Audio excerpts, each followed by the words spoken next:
Welcome back everyone, this will be my brand new Marvel Spider-Man Freshman Year teaser trailer video. They just released a bunch of Comic-Con footage, there's a bunch of Easter eggs here. I will explain what's going on because some of it doesn't seem like it matches up with the MCU backstory for the character, but if you're brand new to the channel, I'll be doing videos for all the big Comic-Con trailers this weekend. Be sure to subscribe to get everything. At the big Marvel panel, they'll be posting the Black Panther 2 trailer. Of course, I'll do a video for that. They'll make a bunch of big announcements. Supposedly, Avengers 5 is going to be a version of Avengers Kang War, but they're going to call it Avengers Kang Dynasty. They also basically soft confirmed that Avengers 6 will be a full-blown Secret Wars movie. So it'll be the Avengers vs. Kang first, and then Avengers full-blown Secret Wars. We'll see when they actually announce that those movies are going to be released. But the whole idea with Spider-Man Freshman Year is that they're doing an animated series in the style of Steve Ditko's art. Like the animation, all the characters of the universe is meant to look like Steve Ditko's comic books in the OG Spider-Man comics. Picture it as being kind of like Spectacular Spider-Man episodes mixed with the 90s Spider-Man the Animated Series episodes.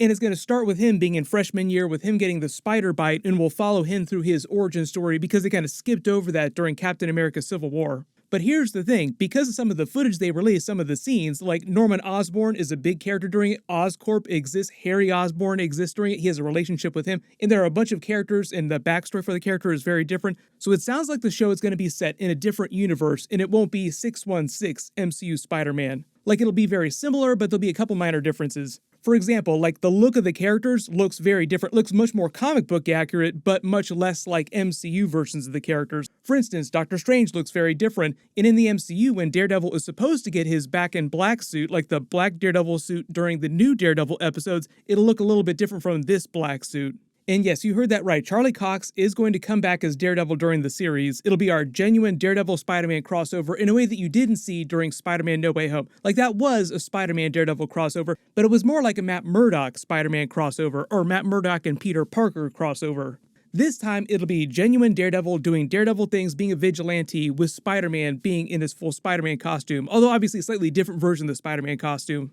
Charlie Cox said that this is actually one of the reasons why he came back, so they could do crazy crossovers like this. This is like the beginning of Charlie Cox coming back as Daredevil in a much bigger way. Like we saw some Easter eggs because of the Kingpin character during Hawkeye. He's also supposed to come back in a slightly different costume during the She-Hulk series and as Matt Murdock, and then during the Echo series, another different costume, and then again, a different costume during the Daredevil episodes. I think it'll be like the yellow suit, a couple of the other Daredevil suits, and then it'll be full-on back in black like the all-new, all-different suit by the time we get to the new Daredevil Revival series.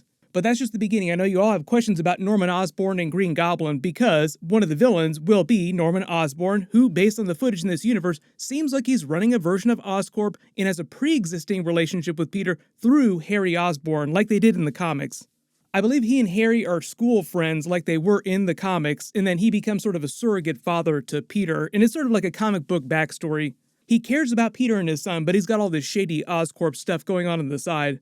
Peter starts to think of him as a father figure. You see him at his house here. This version of Aunt May seems a little bit different from Marissa Tomei. But the funny thing here is this looks exactly like the Captain America Civil War scene, just with slightly different versions of the characters. Like it's Norman Osborn coming here instead of a version of Iron Man. Then eventually he gets the spider bite, we'll see that happen, get a version of that origin story, he'll make his first homemade suit, and then as he's having his first adventures, trying to learn to save people, use his abilities, Norman Osborn will learn about Spider-Man and try to sort of hijack him, like work with him slowly, and then eventually try to twist him to the dark side like he does in the comics and in the movies as well. Join me or die, eventually. They also said one of the suits that he's going to wear during the series will be the Osborn-created Spider-Man suit. Like Norman Osborn will create a new suit for this version of Spider-Man. I don't know how close it's going to be to the comic book version, but like this is a comic book version of Peter Parker wearing a Norman Osborn-created Spider-Man suit. You can see all the Goblin tech sort of baked into it. They didn't say during the series whether or not Norman Osborn has already become Green Goblin, but I think that we'd probably also see a version of that happen during the series. And they also did confirm that they've renewed it for Season 2, and Season 2 is called Spider-Man's Sophomore Year. He was a sophomore during the events of Captain America Civil War, but I'm assuming that they would deal with more Green Goblin stuff during Season 2. Like, that would be a big Season 1 cliffhanger. Then separately, another group of villains seems like they have a version of the Sinister Six. They just have not become the Sinister Six yet, but they all seem like very core Sinister Six characters slowly coming together over the course of the episodes. There's a very comic book accurate looking Doctor Octopus, there's a Scorpion who looks kind of tech-based, there's a comic book accurate Chameleon, the huge dude is actually supposed to be a version of Rhino when he's not in the costume.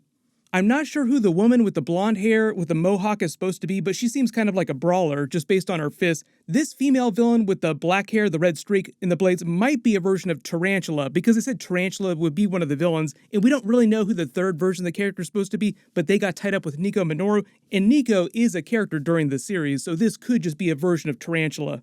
I'm not sure who the African-American woman in the military pants is supposed to be. The fire-based villain isn't supposed to be Molten Man, it's meant to be a version of Pyromaniac. The dude with the mechanical legs and the sunglasses is supposed to be a version of Speed Demon.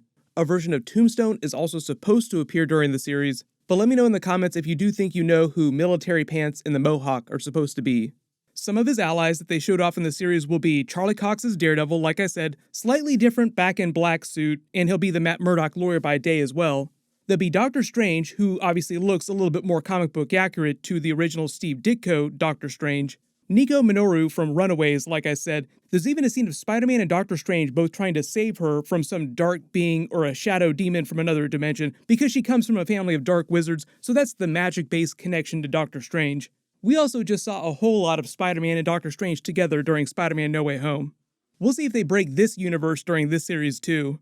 Also, like I mentioned, they have a version of Harry Osborn. He isn't pictured in this lineup here, but he looked like the Steve Ditko Harry Osborn that you remember from the comics. I don't know who the character on the far right is supposed to be. They didn't name her. The guy in the lab coat is actually meant to be Amadeus Cho of all people, so we'll probably see some more Hulk Easter eggs through his character, and maybe some sort of connection to the Bruce Banner Hulk. We do have the She-Hulk episodes coming up, so obviously they're doing a version of Jennifer Walters' She-Hulk, but I don't know if we're also going to see any Easter eggs for Amadeus Cho or other Hulk family members. There's a lot of big Hulks that they haven't introduced yet, like we're still waiting for Red Hulk because they just announced a version of Thunderbolts, but because William Hurt passed away, it'd be really hard for them to do Thunderbolt Ross Red Hulk. They'd have to do a different version of the character.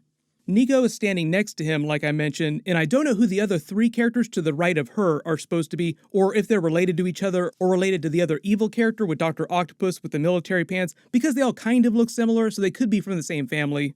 And I'm not sure who the football player is supposed to be either, but he seems like he goes to Peter's school. There is no Bales character I could find in Marvel Comics, so you can let me know who you think some of those characters are in the comments below. The slight variation that they made to his first homemade Spider-Man suit is just to have him wearing a hockey-looking jersey with a custom Spider-Man symbol on the chest in blue. The colors are just like a little bit different. They're tuned up just a little bit more. And like his pants are just a little bit different. They did confirm there'd be like 7 different Spider-Man suits on the show, including the first homemade suit in the classic Steve Ditko suit you see in the middle of the lineup here, but it's the red-blue suit.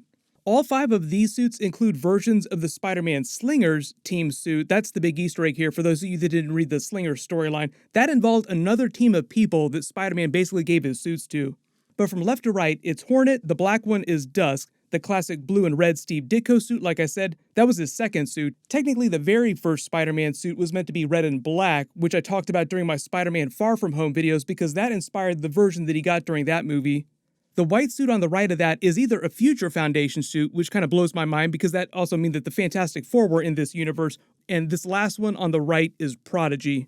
It is meant to be a Kevin Feige-led Marvel Studios production, but I think it's going to be treated in the way that they treat What If, like it is canon to the Marvel Cinematic Multiverse, but it's taking place in an alternate universe, because like for instance, during Spider-Man No Way Home, when we have the Tobey Maguire Green Goblin come in, and he goes looking to try and find a version of Oscorp or find a version of Harry Osborn, he says that there is no Oscorp that exists in the 616 MCU, and he implies that this universe's version of Harry Osborn has already died. So you can just post all your theories in the comments below, all your reactions. I do love that they tried to be so accurate to the original Steve Ditko art style, but that's kind of the idea with all the Marvel animation series. Like each of these different giant series that they have going that are animated, try to have a very different style and look to them. The only animated shows that are going to be similar, I think, are going to be the Marvel What If and the Marvel Zombies series, because Marvel Zombies, I think, is meant to be a spin-off of What If, so it's going to be like the same people animating it in the same style.